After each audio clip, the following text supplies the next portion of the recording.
Hello everybody, welcome at the Crypto Business Podcast brought to you by TokenMinds. I'm your host Eijgenraam, director at TokenMinds, full service crypto and NFT agency. In this podcast we're discussing any blockchain topic relevant for businesses and founders. Today we're talking about ERC20 Development, tips for founders, what entrepreneurs should take into account.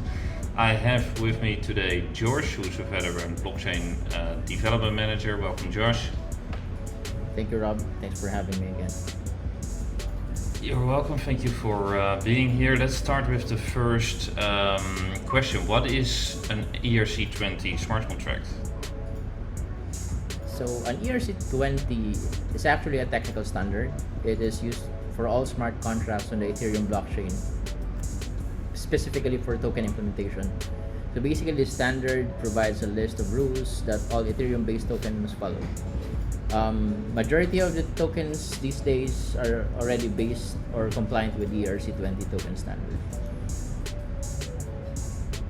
All right, and what are the basic ERC20 smart contract functions? So according to the ERC20 token standard, there is 6 defined implementation coding functions for the benefit of the tokens within the Ethereum system. So in terms of implementation coding for ERC20 tokens, these are the basic coding functions. The first one is the total supply function, which basically returns the total amount of token currently in circulation. Second one is the balance of function. So this function returns the balance of any address that you put on the particular smart contract. Third will be the allowance, which allows other contracts or addresses to transfer ERC20. This is very beneficial for projects which has interconnected smart contracts like NFTs and games. Fourth one is the transfer. So this is just a basic transfer function which lets the owner of the contract send a given amount of token to another address. Fifth one is approve, which the owner of the smart contract authorizes or approves a specific address to withdraw instances of the token from the owner's address. And lastly, transfer from. So this function allows the smart contract to automate the process of transfer and send a given amount of token on behalf of the owner. So that is the 6 basic functions defined in the ERC20 standard. All right, and what is a vesting period? So one of the things that businesses that would like to have an ERC20 token to take a look at is the vesting period. So a vesting period is basically a period of time wherein the token is locked up to prevent any anomalous move from the contract owners. So what this gives is confidence to the community to invest in the token.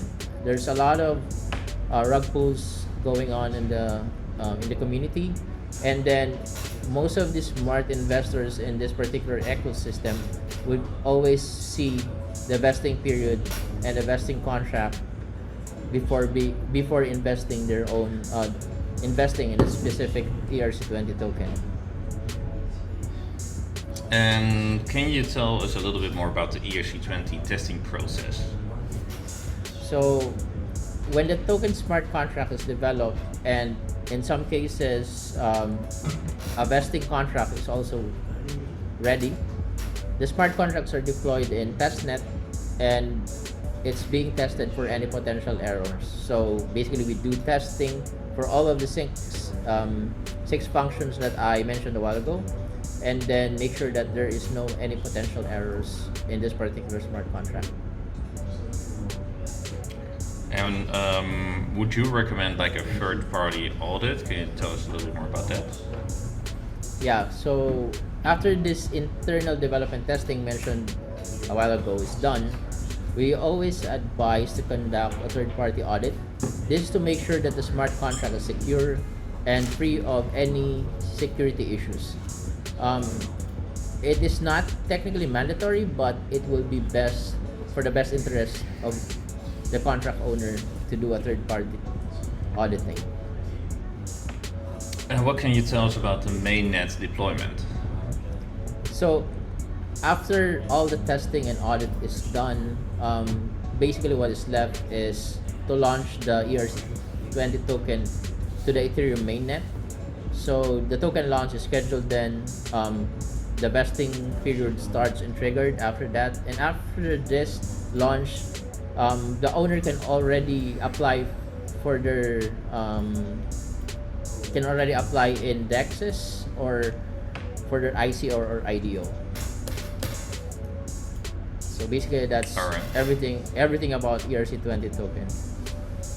Yeah, I appreciate it, Josh. Thank you so much, and thanks everybody for listening. We are gonna have another episode in 2 weeks about a full guide on NFT development, on the whole process, everything you need to take into account there.